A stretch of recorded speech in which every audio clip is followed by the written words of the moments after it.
नगर निगमों के चुनाव देखने में छोटे भले लग सकते हैं, लेकिन जमीनी राजनीति में उनका असर बहुत बड़ा होता है। दिल्ली के एमसीडी चुनाव में बड़े राजनीतिक उलटफेर की शुरुआत भी हो चुकी है।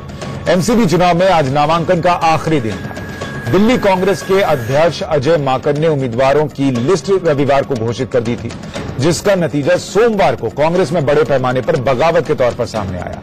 दिल्ली कांग्रेस के वरिष्ठ नेता और विधानसभा के पूर्व डिप्टी स्पीकर अमरीश गौतम ने कांग्रेस से इस्तीफा देकर बीजेपी का झंडा उठा लिया। 1993 से 2013 तक लक्ष्मीनगर से विधायक और शीला दीक्षित सरकार में मंत्री रहे डॉक्टर ए के वालिया ने भी कांग्रेस से इस्तीफा दे दिया। कांग्रेस के वरिष्ठ नेता हारून यूसुफ, अरविंदर लवली, जयप्रकाश अग्रवाल एमसीडी चुनाव में अपनी अनदेखी से नाराज चल रहे हैं। वहीं बीजेपी के लिए भी एमसीडी चुनाव में टिकटों का बंटवारा बवाल से कम नहीं था। बीजेपी उम्मीदवारों की लिस्ट नामांकन खत्म होने के 4 घंटे पहले तक अटकी हुई थी। फिलहाल सबसे ज्यादा संकट कांग्रेस के सामने दिख रहा है। दिल्ली में कांग्रेस के ज्यादातर दिग्गज नेता कह रहे हैं कि अजय माकन पार्टी को मनमाने तरीके से चला रहे हैं। बीजेपी में शामिल होने का कारण यह रहा कि नगर निगम के चुनाव में जो लोग जीतने वाले थे, जिन्होंने काम किया था पार्टी के लिए, उनको इग्नोर किया गया। वहां के मतदाताओं की उपेक्षा की गई। नेताओं के दरवाजे पे जा रहे हैं तो हमें ऐसे लाइन में लगे रहना पड़ता था कई घंटे तक, और बाहर दरवाजे के बाहर इंतजार करना पड़ता था। तो उसको ध्यान में रख करके कि जब हमारे को सम्मान नहीं मिल रहा तो आगे हमें क्या सम्मान मिलेगा। जब इन नेताओं की चलनी है, इन लोगों को ही जिम्मेदारी दे रखी है बड़े नेताओं ने, तो इसलिए इन नेताओं के आगे हम क्यों अपने घुटने टेकें। इस्तीफा इसलिए दिया है कि अब इलेक्शन का टाइम आ गया। जो हमारे डिसीजन होने चाहिए थे वो पूरे नहीं हुए हैं, लिहाजा जो है कार्यकर्ता जो है काम नहीं कर पा रहा है, और जो है रोज कोई न कोई नई चीज सामने आ जाती है, जिसके कारण जो है दिक्कत सामने आ रही है। हम ये कह रहे हैं कि सीनियर्स को चाहिए कि भाई वो जूनियर्स में विश्वास रखें और उनको भी जो है उनसे बातचीत करके डिसीजन करें और इम्प्लीमेंट करें। डॉक्टर वालिया जी की भावनाएं कहीं न कहीं आहत होंगी जो वो इतना बड़ा कदम उठाने में और इतना बड़ा बयान उन्होंने दिया। ये हम मानते हैं कि टिकट हर किसी को नहीं दी जा सकती और सबकी सब बात नहीं मानी जा सकती, लेकिन सम्मान जरूर सबको दिया जा सकता है। और डॉक्टर वालिया ने अगर इतना बड़ा बयान दिया है तो मुझे लगता नहीं कि ये किसी टिकट की वजह से दिया होगा।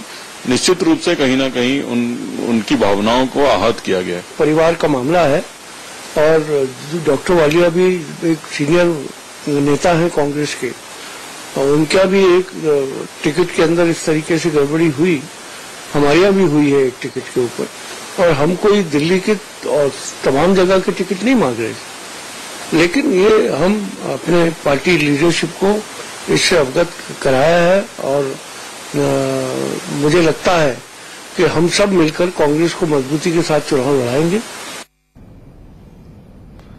तो आपकी स्क्रीन पर 4 नेता थे जो एक जमाने में चारों के चारों कांग्रेस में हुआ करते थे। एक अब बीजेपी में चले गए, दूसरे ने कांग्रेस छोड़ दी, 2 अभी भी कांग्रेस में हैं, लेकिन चारों के सुर एक जैसे हैं। कोई खुश नहीं है कांग्रेस में जो चल रहा है उसको लेकर। हमारे साथ इस पर चर्चा करने के लिए शाजिया इल्मी जुड़ रही हैं, बीजेपी की नेता हैं।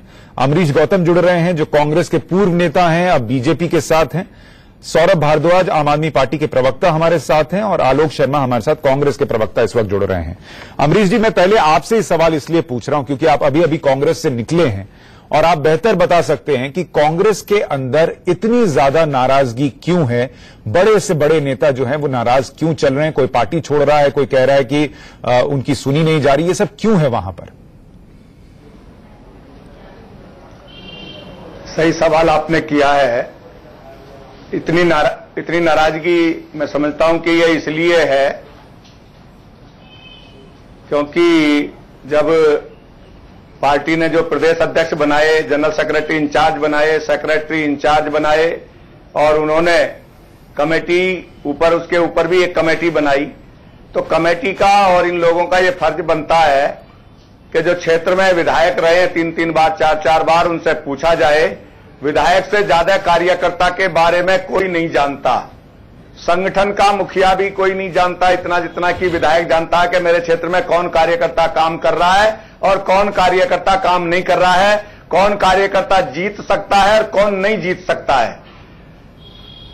ऐसी पोजीशन में अगर विधायकों को उनकी उपेक्षा बरती जाएगी कार्यकर्ताओं की उपेक्षा बरती जाएगी, मतदाताओं की उपेक्षा बरती जाएगी, क्योंकि मतदाताओं से पूछा गया था कि किसको आप चुनाव लड़ाना चाहते हैं। सर्वे कराया पार्टी ने और पार्टी के नेता कहते थे कि हां, आपके यहां से सर्वे की रिपोर्ट इन लोगों के लिए नंबर 1 पर आई है, लेकिन उसके बावजूद भी उन लोगों को टिकट ना दे करके। सर सीधा सीधा ये बताइए कि क्या कांग्रेस पार्टी में, दिल्ली कांग्रेस में इस वक्त वन मैन शो चल रहा है और वो one man show Ajay Maken चला रहे हैं? बिल्कुल, अजय माकन जी कोई वन मैन शो बनाया हुआ है। हमें कोई ऐतराज नहीं, अगर वन मैन शो भी कोई है तो वो कम से कम क्षेत्र की स्थिति से, दिल्ली के लोगों की, कार्यकर्ताओं की स्थिति से। अच्छा, एक बात और बताइए, क्या इसके पहले जब दिल्ली में एमसीडी के चुनाव होते थे आप लोगों की सुनी जाती थी बात? बिल्कुल सुनी जाती थी और हमने लोगों को और कार्यकर्ताओं को खुश करने के लिए उनकी बातों को मान करके हमने उन लोगों की सबकी सेवा की। लेकिन फिर ऐसे में अमरीश जी, लोग ये भी पूछेंगे कि जिस पार्टी ने आपको 3-3 बार टिकट दिया, आप जिसके साथ इतने साल रहे, उस पार्टी की तरफ से एक बार अगर आपको नहीं सुना गया तो आपने पार्टी छोड़ दी और बीजेपी का दामन थाम लिया। देखिए, जो स्थिति ऐसी बनी, हालांकि पिछली बार भी मुझे मेरे कहने से जो है लोगों को नहीं लड़ाया गया था, लेकिन आप कह रहे थे सब्र करके, पेशेंस करके रहा। नहीं, सुना जाता था, लोग, नेता लोग मिलते थे, बात होती थी। उस समय कम से कम कमेटी में तो बात रखी गई थी, लेकिन इस बार तो जो बाद में आदरणीय राहुल गांधी जी ने जो कमेटी बनाई, उस कमेटी के लोगों ने हमसे पूछा तक नहीं और टिकट फाइनल कर दिए। आलोक जी, ये क्या हो रहा है कांग्रेस के अंदर? एके वालिया इतने बड़े नेता, सीनियर नेता, मंत्री रहे, उन्होंने पार्टी छोड़ दी। हारून यूसुफ नाराज चल रहे हैं, अरविंदर लवली कह रहे हैं उनका अजय माकन फोन नहीं उठाते, अमरीश जी जो कह रहे हैं वो दर्शक सुन ही रहे हैं। क्या पूरी की पूरी पार्टी सेंटर में, एक तरीके से केंद्र की राजनीति में one man show Rahul Gandhi की है और दिल्ली में one man show Ajay Maken की है और इस वजह से पार्टी टूट रही है?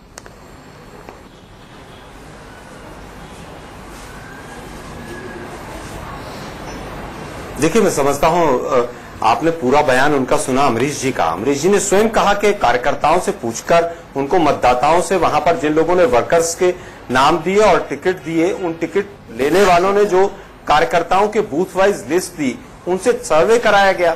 तमाम तरह की सर्वे की रिपोर्ट्स आई हैं। अब ये कहा जाए कि साहब मेरे कहने से टिकट नहीं दे रहे हैं आप, इसलिए मैं पार्टी छोड़ दूंगा, तो मैं इसको केवल कोरी मौका परस्ती कहूंगा। वालिया मौका परस्त थे। अमरीश भाई हमारे बड़े भाई हैं, आज चाहे वो बीजेपी में चले गए, लेकिन यही अमरीश भाई है जो 3 बार कांग्रेस से विधायक रहे हैं। सर, मैं आपसे पूछूंगा, एके वालिया मौका परस्त हैं क्या? इस उम्र में आकर जिन व्यक्तियों को 3-3 बार मंत्री दिल्ली में बनाया गया और वो कहें कि साहब हमारे, सर मैं उत्तर दे रहा हूं, आप उत्तर दे रहा हूं, सिन्हा साहब आप मेरा उत्तर तो सुने। मैं केवल ये कह रहा हूं कि इस उम्र में आकर इतने लंबे समय तक आपने कांग्रेस में शीर्ष नेतृत्व के तौर पर काम किया। वालिया साहब के एरिया में जाकर मैंने काम किया है।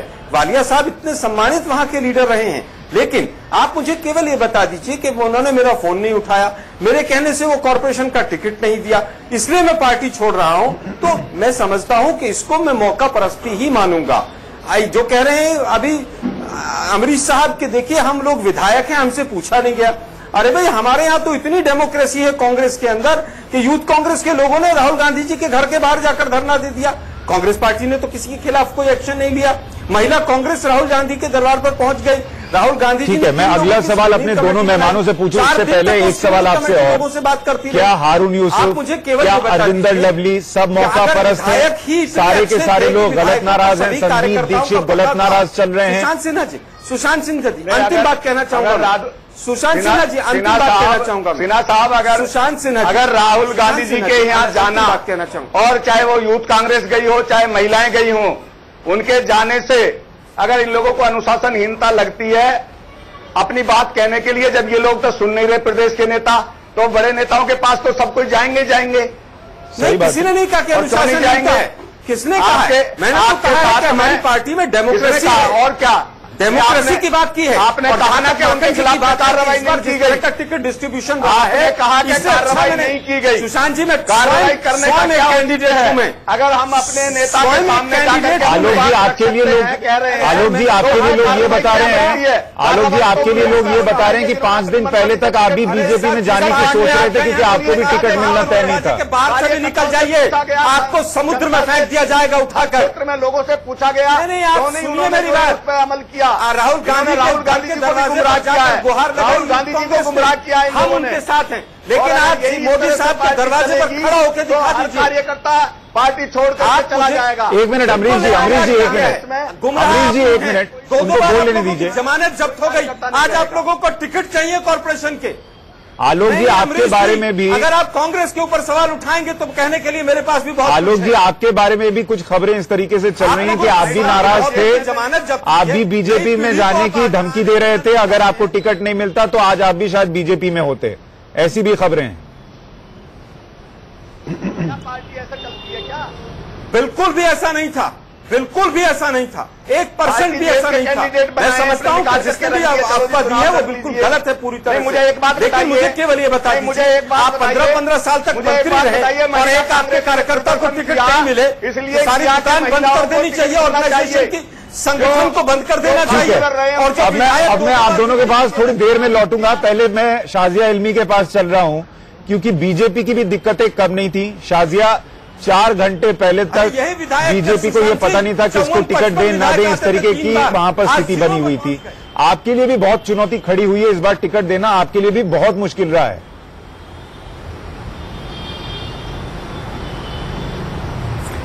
बिल्कुल मुश्किल नहीं रहा है, बहुत ही आसान रहा है। मुझे लगता है जितने भी इनकम्बेंट काउंसिलर्स हैं उनको किसी को टिकट नहीं दिया गया और जरा सा भी विद्रोह नहीं हुआ। आप सोचिए, सबने इस बात को माना।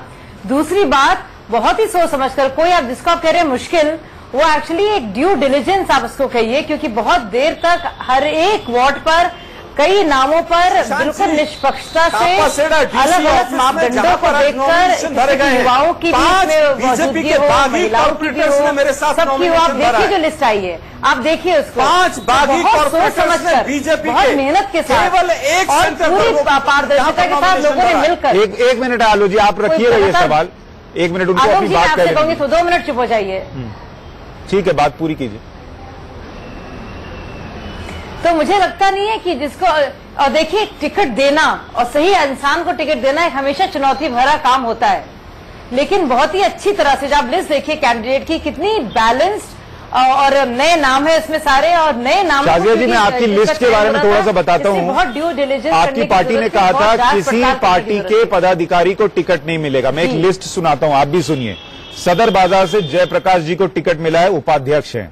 रोहिणी एफ से प्रीति अग्रवाल को टिकट मिला है, प्रदेश सचिव हैं। पूनम पराशर झा महिला मोर्चा के अध्यक्ष हैं, उनको मुबारकपुर से पदाधिकारी हैं लेकिन इनकम्बेंट काउंसिलर्स नहीं है। नहीं, तो पार्टी ने कहा था शाजिया जी किसी पदाधिकारी को टिकट नहीं मिलेगा, और मेरे पास पूरी बाकायदा लिस्ट है कि कम से कम 12-13 लोग हैं जिनको टिकट मिला। नहीं पदाधिकारी नहीं, ये नए पदाधिकारी हैं, ये अभी बने हैं 1 महीना पहले, और ये लोग पहली बार लड़ रहे हैं चुनाव, पहली बार ही पार्षद के उसमें रेस में जा रहे हैं। तो मुझे लगता नहीं इसमें कंफ्यूज होने की कहीं जरूरत है। और ये बहुत अच्छे नाम है, जयप्रकाश जी का नाम देखिए, कमल जी शेरावत जी का नाम देखिए, बहुत बढ़िया लोग हैं सारे, तो उसमें कोई हर्ज नहीं है अगर कोई अच्छे लोग हैं। आपको जो लिस्ट जारी करने में देरी हुई उसकी एक वजह ये तो नहीं थी करनी है, तो शाजिया जी आपको लिस्ट जारी करने में जो देरी हुई उसकी एक वजह ये तो नहीं थी आप लोग वेट कर रहे थे कांग्रेस से और कौन कौन हमारे यहाँ आ जाए और हम फिर फाइनली उनको टिकट दे दें, क्योंकि जो भी आपके यहाँ आता है सबके लिए दरवाजे खुले हैं और आप लोग टिकट तो उनको दिल खोल कर देते हैं।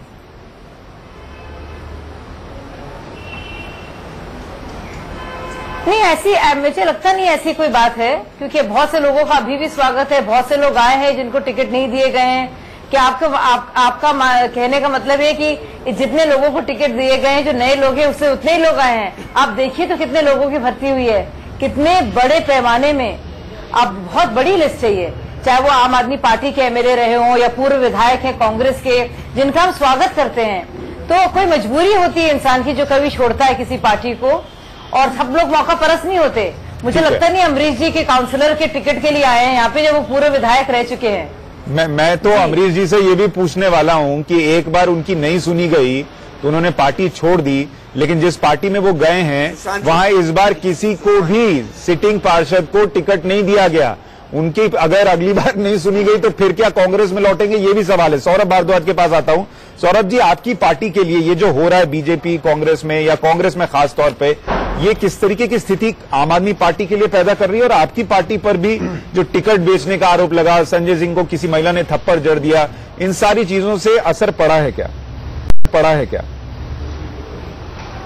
देखिए, जहां तक थप्पड़ मारना, शाही फेंकना, अंडे फेंकना, ये तो दिल्ली चुनाव से पहले भी हमारे शीर्ष नेता अरविंद केजरीवाल के साथ हुआ, और उसके बाद उसी दिल्ली को जिसके बारे में कहा जा रहा था ये बहुत नाराज है अरविंद केजरीवाल से, ये नफरत कर रहे हैं इससे, इसलिए इनको मार रहे हैं, पीट रहे हैं, उन्होंने 67 सीटें हमें दी। तो इस तरीके के लोग प्लांट करा देना, थोड़े बहुत पैसे देके लालच करना या किसी की मनोस्थिति का फायदा उठाना बहुत आसान है। और बीजेपी खास तौर पे इन चीजों के अंदर पीएचडी है बीजेपी की। जहां तक माकन जी का सवाल है, देखिए कांग्रेस के इंटरनल मामला है, मगर माकन जी ही प्रदेश अध्यक्ष थे जब कांग्रेस को 70 में से 0 मिला। उसके बावजूद जहां तक जमानत जब्त की बात आलोक शर्मा जी कह रहे थे, मैं याद दिलाऊंगा अजय माकन जी जब प्रदेश अध्यक्ष थे तो सदर बाजार में जमानत जब्त कराई उन्होंने। तो ऐसा नहीं है कि इनके जो शीर्ष नेता हैं उन्होंने बहुत बड़े बड़े कीर्तिमान स्थापित किए हैं, ये भी उन्हीं तरीके से थे। नहीं सौरभ, मैं इसलिए पूछ रहा हूं, एकला राज चला रहे हैं। मेरा सवाल सौरभ भाई, मेरा सवाल आपसे इसलिए था कि आप पर ये कितना इंपैक्ट डालेगा कांग्रेस की अंदरूनी लड़ाई, इसलिए मैं पूछ रहा था। क्योंकि जो आपका वोट बेस है वो आपने कांग्रेस से बहुत हद तक छीना था पिछले चुनाव में, और वो वोट बेस अगर आपके इस 1-2 साल के बाद अगर कांग्रेस की तरफ जाने की सोच भी रहा होगा तो इस लड़ाई के बाद क्या वो फिर आपके साथ इंटैक्ट रहेगा?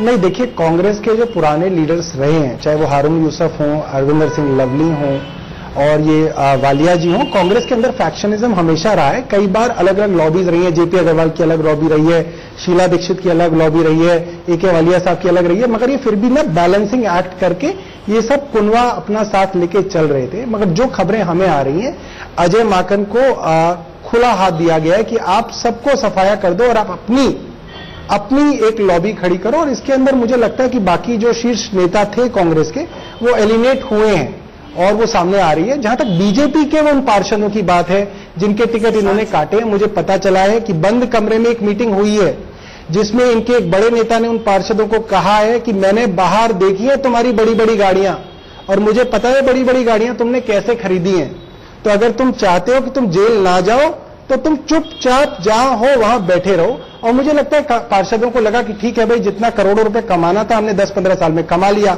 अब हमारे नए भाई हैं शाजिया बंद कमरे में वो कहानी जो सौरभ भारद्वाज बता रहे हैं, यही बहुत बड़ी बात है। शाजिया बंद कमरे की एक कहानी सौरभ भारद्वाज बता रहे हैं बीजेपी के लेकर, इस पर आपकी कोई प्रतिक्रिया है क्या? मैं सौरभ भारद्वाज को कई बंद कमरों की कहानियां सुना देती हूँ, जिस बंद कमरे में सौरभ होते नहीं थे, जिसमें मैं ही शामिल थी और जिसमें ये बातें होती थी। तो मेरा मुंह ना खुलवाएं सौरभ जी। और सौरभ जी एक और जी मैं आपसे बात कह दूं कि जो बंद कमरे की जो आप गपशप और गॉसिप करते रहते हैं ना, जब बंद कर दीजिए, ये ब्लेम गेम कम कीजिए, तो बंद कमरों की बातें ना बताइए, बहुत हो गया ये। और आपकी बातों को सीरियसली लेना बहुत दिन पहले हमने कवर किया, तब तो मैं सीरियसली लेती नहीं आपके इल्जामों को, मजाहिया लगता है। आलोक जी कुछ जोड़ना चाह रहे थे। जी आलोक जी।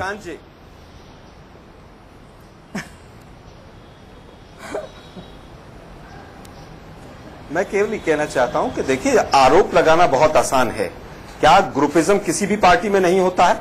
जहां तक एक प्रदेश अध्यक्ष की बात है, दिल्ली में कांग्रेस पार्टी ग्रुपिज्म किस पार्टी में मुझे बताइए सर? गुजरे हैं इस वक्त स्क्रीन पर 3 पार्टियों के नेता हैं, रिजल्ट आए हैं। बीजेपी में क्या ग्रुपिज्म है? अमित शाह और नरेंद्र मोदी जो कहते हैं वो होता है, आम आदमी पार्टी में केजरीवाल जो कहते हैं वो होता है, आपकी पार्टी में अजय माकन जो कहते हैं वो नहीं, अगर होता है तो लोग पार्टी छोड़ के जाने लगते हैं। अरे साहब, वो योगी आदित्यनाथ सर सुनते नहीं, सुनिए ना मेरी बात, मेरी बात सुनिए सुशांत जी। बीजेपी में क्या क्या होता है, कौन कौन सांसद कौन कौन से साइन कराता है, उसको छोड़ दीजिए। मोदी जी के खिलाफ कौन कौन आवाज उठाता है वो छोड़ दीजिए, उस पर नहीं जाना चाहिए। लेकिन जहां तक की बात है, जहां तक बात आज की है कॉर्पोरेशन के इलेक्शन की, आज 100 से ज्यादा बीजेपी के बागी कैंडिडेटों ने टिकट नहीं मिलने के कारण आज इंडिपेंडेंट या दूसरी पार्टी से नॉमिनेशन भरा है। 5 कैंडिडेट्स ने मात्र डीसी ऑफिस कापासेड़ा में बीजेपी के बागी कैंडिडेट खड़े हुए हैं। मैं स्वयं जिस वार्ड से बिंदापुर से हूं, वहां से भी बीजेपी का बागी कैंडिडेट खड़ा हुआ है। और इस वार्ड में आकर आप हालत देखिए, यहां पर आम आदमी पार्टी के जो बड़ी बड़ी गाड़ियों की बात कर रहे हैं ना, आम आदमी पार्टी के जहां के विधायक और पार्षद ने जितना बुरा हाल किया हुआ है, यहां पर मैं ऑफिस के बाहर निकलता हूं तो गंदगी का अंबार लगा हुआ बिंदापुर के अंदर। लेकिन आज का विषय जो है वो ये है कि कांग्रेस पार्टी के अंदर जरूर इस समय पर कहीं ना कहीं हमारे लिए कठिन परिस्थितियां हैं। पिछला बाई इलेक्शन आपने देखा, हमने 6 सीटें जीती हैं। आम आदमी पार्टी का पूरा जनाधार खिसक चुका है, 4 सीटें जीती थी आपने बाई इलेक्शन और में। बीजेपी चुनाव लड़ने से पहले हार मान चुकी है कि अपने पुराने विधायकों को टिकट काट दो क्योंकि भ्रष्ट थे वो। नहीं, पुराने पार्षदों का टिकट मैं दर्शकों के लिए बताऊं, हमारी पार्टी पुराने पार्षदों का टिकट इसलिए भी कट रहा है। तंवर आए थे। मैं समझता हूं कि आज मैं एक छोटे से ब्रेक के लिए रुक रहा हूं सर, और ब्रेक के बाद जब हम लौटेंगे तो हम आपको यह समझाने की कोशिश करेंगे और इस पर चर्चा भी करेंगे कि कैसे एमसीडी के चुनाव सिर्फ छोटे निकाय चुनाव नहीं है, इसका इंपैक्ट दिल्ली की राजनीति पर पड़ने जा रहा है। क्या आम आदमी पार्टी के जिन 21 विधायकों पर ऑफिस ऑफ प्रॉफिट की तलवार लटक रही है, क्या उसको लेकर चुनाव आयोग का फैसला आ सकता है? आम आदमी पार्टी टूट सकती है अगर इसमें नतीजे जो हैं एमसीडी चुनाव में आम आदमी पार्टी के खिलाफ गए? क्या कांग्रेस पार्टी में बड़ी फूट हो सकती है अगर उसके खिलाफ नतीजे गए? और अगर बीजेपी जीतती है तो क्या राज्यसभा पर भी असर पड़ेगा इस एमसीडी चुनाव के नतीजों का? इस पर हम लौटेंगे एक छोटे से ब्रेक के बाद। में लग सकते हैं लेकिन इनके परिणाम बड़ी राजनीति को बदलने का मादा रखते हैं, और कैसे, इस पर हम बात कर रहे हैं। हमारे साथ शाजिया इल्मी बीजेपी के नेता, अमरीश गौतम कांग्रेस के पूर्व नेता और अब बीजेपी के नेता, सौरभ भारद्वाज आम आदमी पार्टी के प्रवक्ता और आलोक शर्मा कांग्रेस के प्रवक्ता बने हुए हैं। अमरीश जी, मेरा सवाल आपसे है, अब थोड़ा हम इन एमसीडी चुनाव के नतीजों को बड़े परिप्रेक्ष्य में समझना चाहेंगे कि अगर एमसीडी चुनाव कांग्रेस के खिलाफ गए, अगर कांग्रेस इसमें नहीं जीतती है, क्योंकि आप अभी अभी पार्टी से बाहर निकले, आपको लगता है कि पार्टी में बड़ी बगावत होगी और पार्टी और बड़े स्तर पर टूटेगी? देखिए, निश्चित रूप से लोग इधर उधर जाएंगे क्योंकि जो उम्मीदें थी लोगों से, पार्टी के जो नेता हैं उनसे जो उम्मीदें थी वो उन्होंने मौका गंवा दिया है।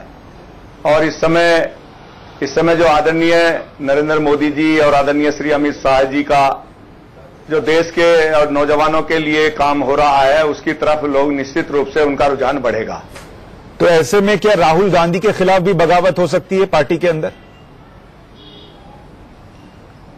देखिए, मैं इतने बड़े लेवल पर अपनी तरफ से कुछ नहीं कहना चाहूंगा, लेकिन दिल्ली के नेतृत्व के खिलाफ तो अवश्य होगा। आपका असंतोष सिर्फ अजय माकन को लेकर था या राहुल गांधी को लेकर भी था?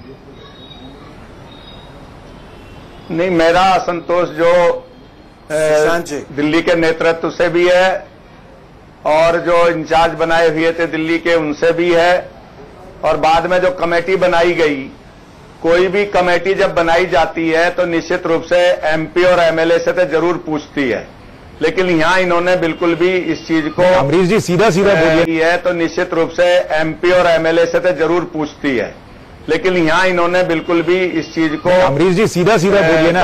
एक पार्टी के अंदर राहुल गांधी उपाध्यक्ष हैं, वो गांव में जाकर कहते हैं वो किसानों की बात सुन लेते हैं, लेकिन अपनी पार्टी के अंदर 3-3 बार के विधायक को नहीं सुनते, कई बार मंत्री रहे एके वालिया को नहीं सुनते, हारून यूसुफ को नहीं सुनते, अरविंदर लवली को नहीं सुनते, इतने लोगों को तकलीफ है अजय माकन से, राहुल गांधी ने कितनों को सुना है?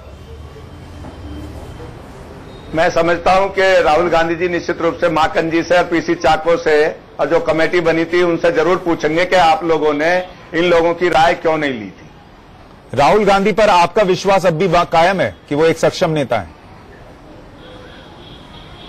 देखिए, मैं किसी नेता पर आक्षेप नहीं लगा रहा, मैं यहां पर जो कारगुजारी हुई है उससे नाराज होकर के जो हमारी उपेक्षा हुई है, जो हमारे क्षेत्र के मतदाताओं और कार्यकर्ताओं से उपेक्षा बरती गई है, जो यहां पर हमारे कार्यकर्ताओं की उपेक्षा बरती गई है। एक विधायक अपने क्षेत्र के कार्यकर्ताओं को भली भांति जानता है कि कौन आदमी जीत सकता है, कौन क्या कर सकता है।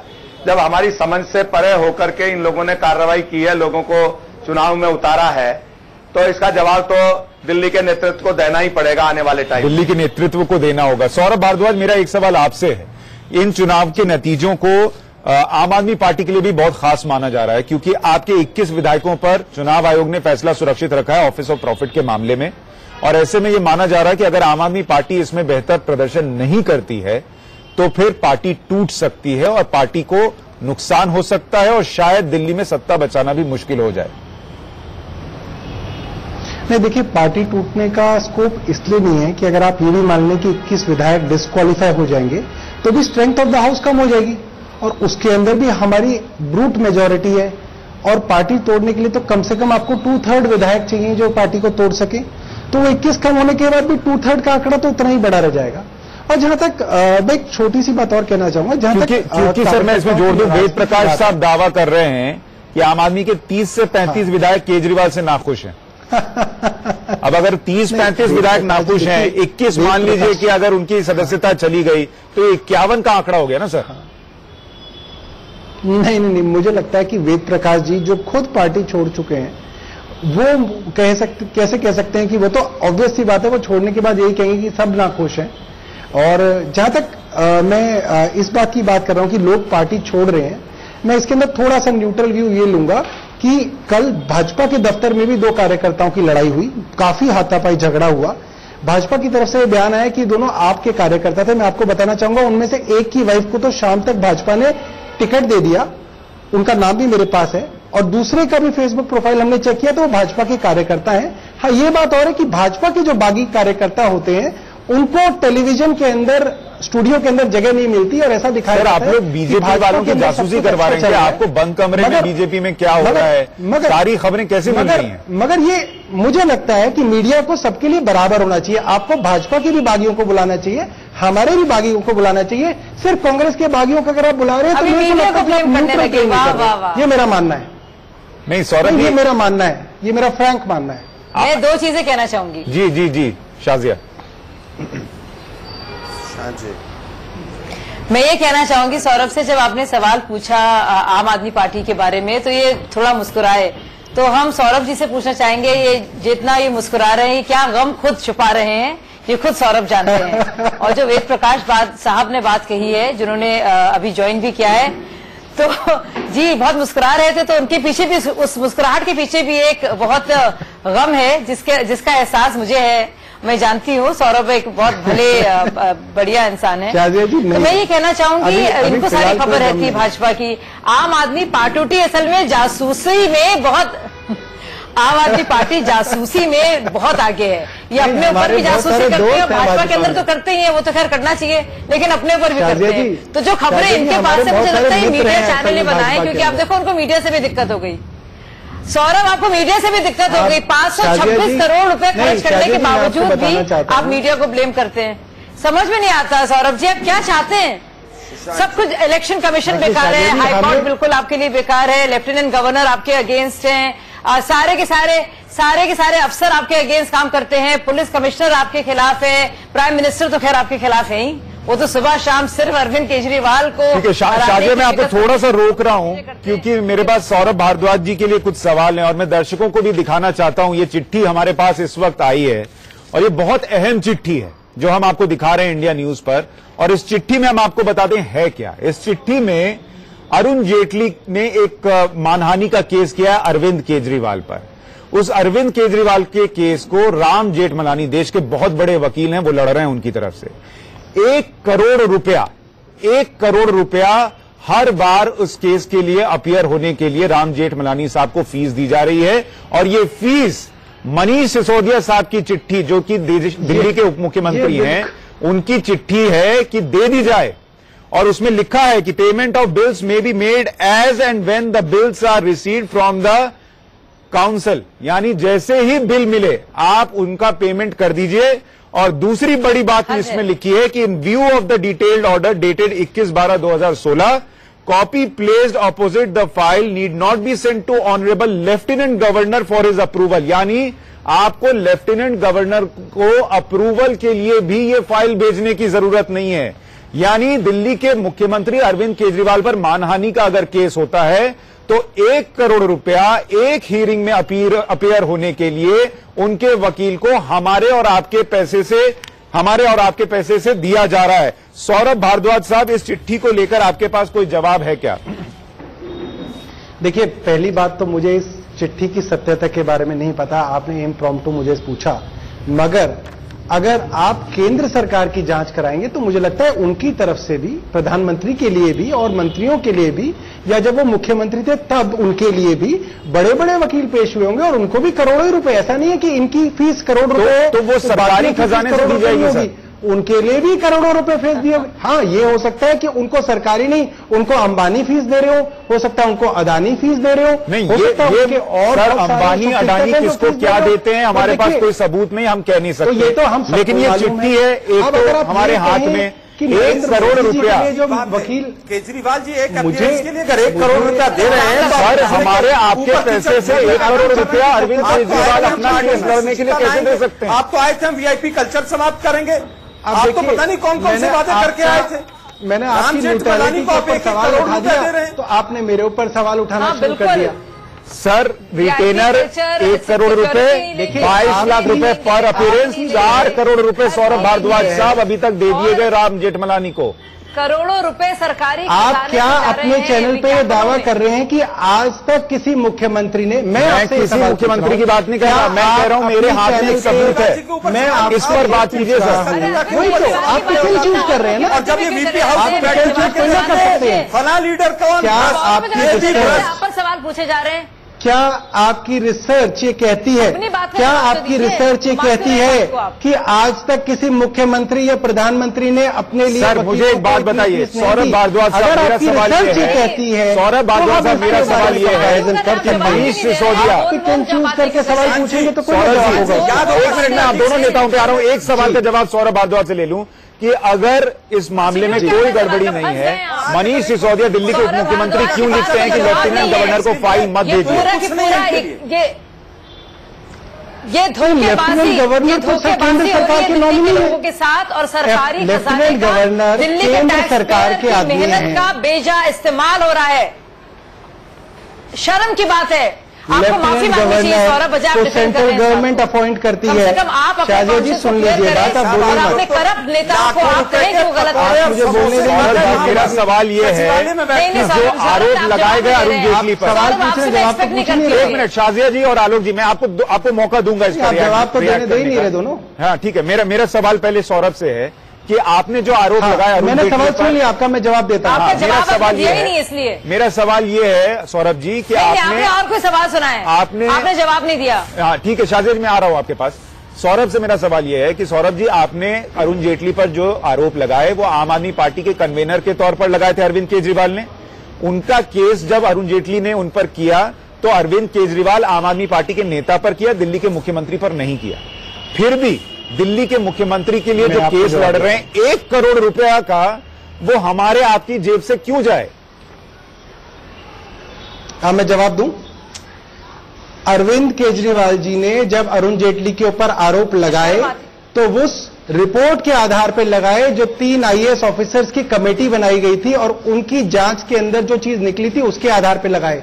आम आदमी पार्टी की वो जांच कमेटी नहीं थी, वो दिल्ली सरकार की जांच कमेटी थी। हमारे साथ इस वक्त जुड़ रहे हैं दिल्ली के मुख्यमंत्री के तौर पर उन्होंने बताया कि अरुण जेटली जी क्या गड़बड़ घोटाला कर रहे हैं। बग्गा साहब, ये कैसे हो सकता है ये जो चिट्ठी है, सौरभ भारद्वाज ये पूछ रहे हैं कि क्या हर मुख्यमंत्री के लिए इसी तरीके से केस लड़ा जाता है? बग्गा साहब, मैं आपसे जानना चाहता हूं जी क्या ये आम आदमी पार्टी के प्रवक्ता चुप होंगे तो शायद मैं कुछ सुन पाऊंगा आपकी आवाज। ठीक है, आप बोलिए सौरभ थोड़ी देर रुक जाइए। बताइए ना आप। बग्गा साहब, आप अपनी बात कहिए। हाँ देखिए, आम आदमी पार्टी के जो मुखिया है और मुख्यमंत्री है दिल्ली के, अरविंद केजरीवाल जी ने अरुण जेटली जी पर कुछ आरोप लगाए थे। जो उनकी आदत है कि वो आरोप लगा के भाग जाते हैं, जिस तरीके से पहले वो अन्य नेताओं पर भी आरोप लगाते रहते हैं, लेकिन अन्य नेता उनको छोड़ देते होंगे। हमारी पार्टी की जो नेता है उन्होंने कहा कि इस तरह के गलत आरोप को स्वीकार नहीं करेंगे और उन्होंने 10 करोड़ का डेफेमेशन नोटिस भेजा, जिसके बाद इसको खारिज करवाने के लिए पहले दौड़ते रहे, लेकिन कोर्ट ने उस केस को खारिज करने से इनकार कर दिया। फिर इन्होंने राम जेठमलानी जी को हायर किया, जिनकी फीस थी 1 करोड़ रुपए तो पहले और 22 लाख रुपए पर हेयरिंग। जहां तक मेरी जानकारी है अभी तक 16 हेयरिंग में राम जेठमलानी जी पेश हुए हैं, जो कुल मिला के 4 करोड़ से ऊपर जो है उनको पैसा दिया जाना है या दे दिया गया है? उसको अरविंद के ये मनीष सिसोदिया जी दिल्ली के डिप्टी सीएम है, उन्होंने अप्रूव कर दिया है कि वो पैसा हम देंगे। मैं पूछना चाहता हूं, जो अरविंद केजरीवाल जी अपनी राजनीति करते हैं आरोपों की, उसका जो भुगतान है दिल्ली की जनता क्यों करे? दूसरी चीज, मैं अपने आम आदमी पार्टी के जो प्रवक्ता है उनकी बात सुन रहा था कि क्या आप दावा करते हैं कि दिल्ली के या देश के किसी और मुख्यमंत्री ने आज तक पैसे नहीं दिए होंगे किसी वकील को? तो मैं उसका भी जवाब देता हूं, हर सरकार का एक अटॉर्नी जनरल होता है, वो सरकार के ऊपर अगर आरोप आता है तो वो अटॉर्नी जनरल केस लड़ता है। बाहर से कोई महंगा वकील नहीं हायर किया जाता, तो वो आपने अब अटॉर्नी जनरल से क्यों नहीं लड़वाया अगर वो सरकार के ऊपर केस था? ये निजी था और आपने इसलिए राम जेठमलानी जी को हायर किया था। ये दिल्ली, ये जो पैसा है दिल्ली की जनता का पैसा है, जो आप ये कर रहे हैं ये दिल्ली की जनता का पैसा आप इस्तेमाल कर रहे हैं। बग्गा साहब, सौरभ इस पर रिस्पॉन्ड करना चाह रहे हैं। सौरभ, मैं बग्गा जी का जवाब दे देता हूं और मैं चाहता हूं बग्गा जी भी मेरी बातों का जवाब दे दें। बग्गा जी, क्या आप यहां पे कह सकते हैं कि नरेंद्र मोदी ने बतौर मुख्यमंत्री या अमित शाह ने बतौर राज्य होम मिनिस्टर गुजरात के सिर्फ अपने स्टेट गवर्नमेंट के वकीलों से अपने केस लड़े, जिसके अंदर उनके ऊपर सीबीआई में भी मुकदमे हुए, सर एक बात बताइए ना, का भी मुकदमा किया गया? क्या आप नहीं जानते कि देश के बड़े बड़े वकील उनकी तरफ से पेश हुए? क्या आप ये कहना चाहते हैं कि वो सब सरकारी वकील थे? क्या आप ये कहना चाहते हैं कि उनको फीस नहीं दी गई? पहले जवाब आपसे। हाँ, जवाब दे दूं? हाँ, जवाब दे दीजिए बग्गा साहब। मोदी जी के ऊपर वो निजी आरोप था या जो दंगे का आरोप था नरेंद्र मोदी सरकार के ऊपर था? जो एनकाउंटर का आरोप था अमित शाह जी के ऊपर निजी आरोप था या अमित शाह जी की सरकार के ऊपर था, गृह मंत्रालय के ऊपर था? आप ये बताइए। वो आरोप था ना, मतलब प्राइवेट वकील थे ना, मान गए ना, मान गए ना, प्राइवेट वकील थे। क्यों बोल रहे हो प्राइवेट वकील क्यों थे? फिर दोनों केस के डिफरेंस अटॉर्नी जनरल ने क्यों नहीं लड़े उनके मुकदमे?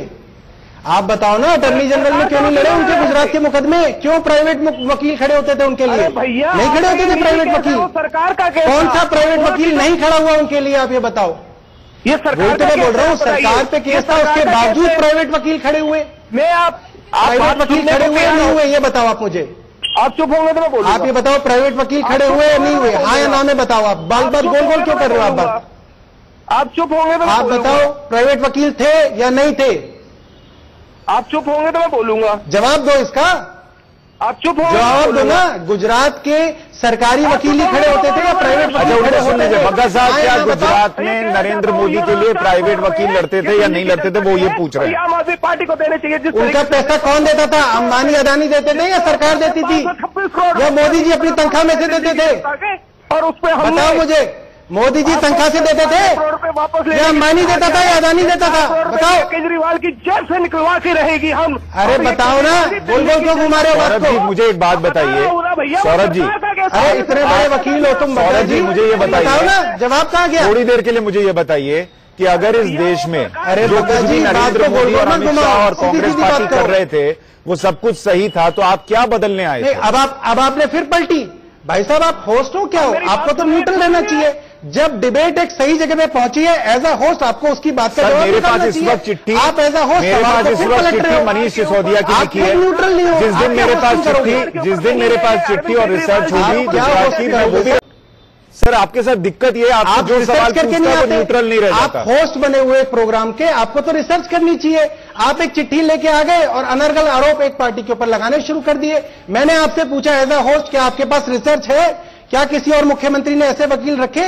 क्या उनको फीस कौन देता था? आपको मालूम है? नहीं, आपको नहीं मालूम। से अरविंद केजरीवाल जब आरोप लगाते हैं दिल्ली के मुख्यमंत्री, एजेंडा लेके ना कोई चिट्ठी होती है ना कोई वीडियो होता है, वो व्हाट्सएप पे एक वीडियो देखकर ईवीएम में टैंपरिंग की बात कर देते हैं। क्योंकि दिल्ली सरकार के हम आपको चिट्ठी दिखा के एक सवाल पूछ रहे हैं, बाकी जगह की तो चिट्ठियां अब तक पहुंचती ही नहीं है। आप ये बताइए कि क्या ये दिल्ली के आपको चिट्ठियां दे देते हैं क्योंकि वो मिले हुए भाजपा के साथ? आपको क्या लगता है बेवकूफ है जनता या मैं बेवकूफ हूँ? यहाँ पे आपने एक बार भी इस बात का जवाब नहीं दिया कि ये 1 करोड़ रुपए की जो पेमेंट की गई है दिल्ली की जनता के पैसे की, क्या वो ठीक है? मैं आपको ये बताना चाहता हूं कि दिल्ली सरकार ने एक स्पेशल इंक्वायरी कमेटी गठित की थी। उस कमेटी की रिपोर्ट आई थी कि करोड़ों रुपए का घपला डीडीसीए में हुआ, जिस दौरान अरुण जेटली उस डीडीसीए के प्रेसिडेंट हुआ करते थे। तो ये बात स्वाभाविक थी। अरुण जेटली जी को इन्हीं की पार्टी के member of parliament Kirti Azad बार बार चिट्ठी लिखते रहे, उन्होंने इनको कम से कम 300 चिट्ठी नहीं हुआ था सौरभ, ये नहीं के अंदर घपला चल रहा है। आपने आरोप लगाए थे, आपकी पार्टी के नेताओं ने आरोप लगाए थे और उन पर मानहानि का शायद जल्दी से, मेरे पास 30 सेकंड है साहब, और उसके बारे में देश को बताया।